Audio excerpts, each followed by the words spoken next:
Souvent absente des livres d'histoire ou résumée à son trésor de Pétra, la Jordanie, ou plutôt le royaume hachémite de Jordanie, nous hante toujours l'esprit par ses paysages désertiques. Son histoire a été marquée par les dizaines de civilisations venues s'établir dans le pays. Sa situation géographique en fait beaucoup parler, puisqu'elle est entourée par l'ouest par les territoires palestiniens et Israël, au sud par l'Arabie Saoudite, à l'est par l'Irak et au nord par la Syrie, tout en ayant un accès sur le golfe d'Aqaba et la mer Rouge. Nous avons sillonné le pays du nord au sud pendant plusieurs jours et nous avons été surprises par le contraste qui existe dans une si petite région du monde. On passe des sites archéologiques importants comme ceux de Jerash et de Madaba à la mer Morte, en passant par la cité magique de Pétra et pour finir sur le désert apocalyptique du Wadi Rum.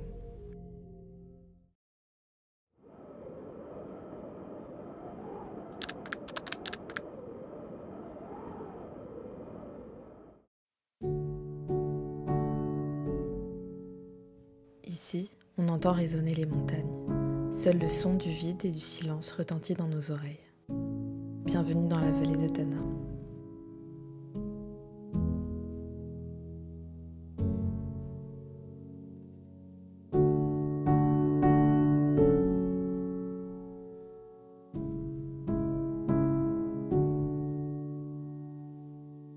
On vient d'arriver à Dana, c'était un peu galère pour arriver mais on est enfin arrivé et du coup ça c'est notre tente pour la nuit.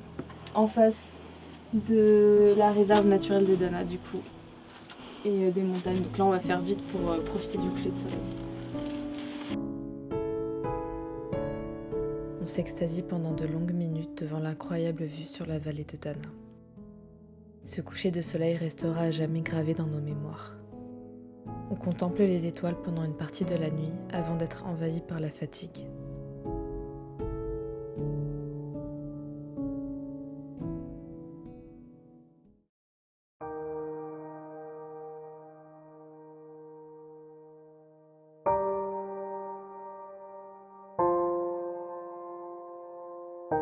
Après une nuit assez compliquée pour moi, on prend notre courage à deux mains et on débute notre trek de 17 km en début de matinée.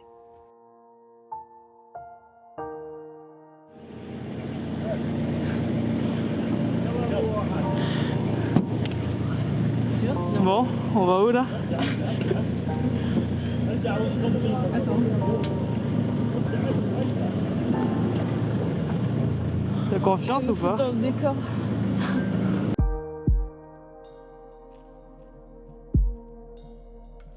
On va au village de Dana. C'est à même pas 5 minutes en voiture. Et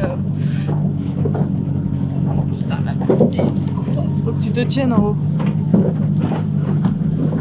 Et on va commencer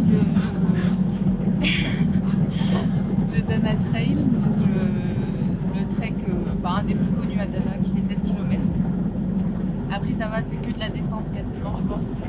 Ça va être plutôt facile. Mais c'est quand même 16 km et j'ai passé une nuit un peu compliquée à Dana. J'étais malade comme jamais en fait. Donc là je suis pas en forme à 100%. Mais bon, qu'est-ce que... The show must go on. Ouais, the show must go on, voilà. Au moins on a une belle vue. On verra pour la suite. Le village de Dana a une triste histoire puisqu'il a été laissé à l'abandon pendant de nombreuses années. Au XVIe siècle, pendant la domination ottomane, les Bédouins Atalat ont décidé d'immigrer sur la colline de Dana.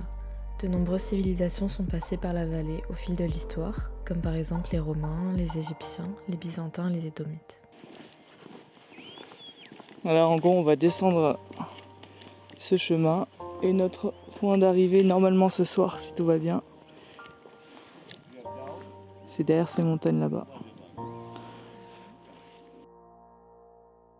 Sillonnée de canyons, de oueds, de plaines arides et de montagnes spectaculaires, cette biosphère naturelle de 300 km² est la plus grande réserve forestière de la Jordanie. On trouve que c'est une destination assez oubliée par les voyageurs, mais ça vaut vraiment le détour, croyez-nous.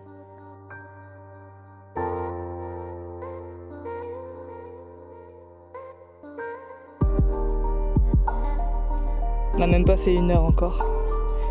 C'est pour ça qu'elle est enthousiaste.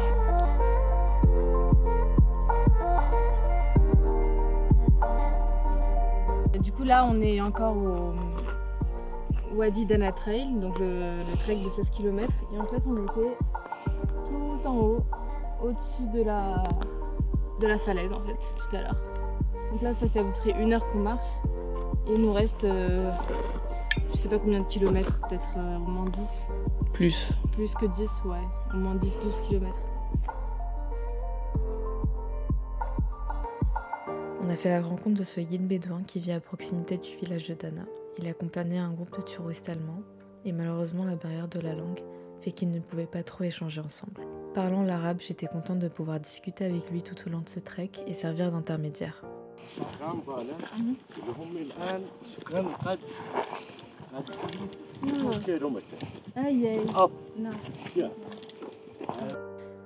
Son hospitalité et sa gentillesse m'ont touché en plein cœur.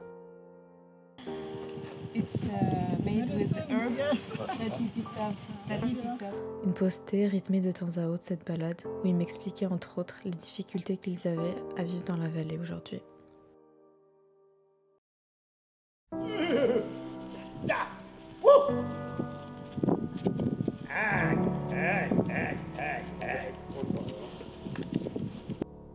Le village de Dana est situé sur la route Erwa, à 60 km au nord de Petra. Il a majoritairement été bâti par la tribu Atalat et aujourd'hui l'État jordanien a vraiment pris conscience du potentiel touristique de Dana et l'a transformé en paradis de l'écotourisme. De nombreuses familles bédouines tiennent des auberges et des campements pour accueillir des touristes du monde entier. Je vais vous partager quelques informations pratiques à savoir avant de s'aventurer dans ce trek. On part d'un point A à un point B, donc la destination finale c'est le Feinan Eco Lodge. Soit vous pouvez dormir sur place, soit vous pouvez prendre un taxi qui vous ramène jusqu'au village de Dana. Et ce taxi, vous pouvez le réserver avec votre campement à Dana. Le trajet entre le Feinan Eco Lodge et le village est de 2h30 à 3h. Et le prix varie entre 45 et 60 jod. Tout dépend de vos talents de négociateur. Les 16 à 17 km valent vraiment le coup et il ne faut pas en avoir peur car c'est que de la descente. Prévoyez quand même pas mal d'eau, de la nourriture et Maps.me ou une autre application au cas où vous vous perdez.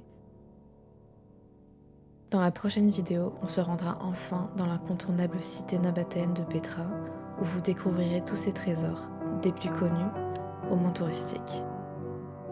On vous partagera aussi tout notre itinéraire, notre expérience et notre ressenti de Petra, et malheureusement ses quelques points négatifs.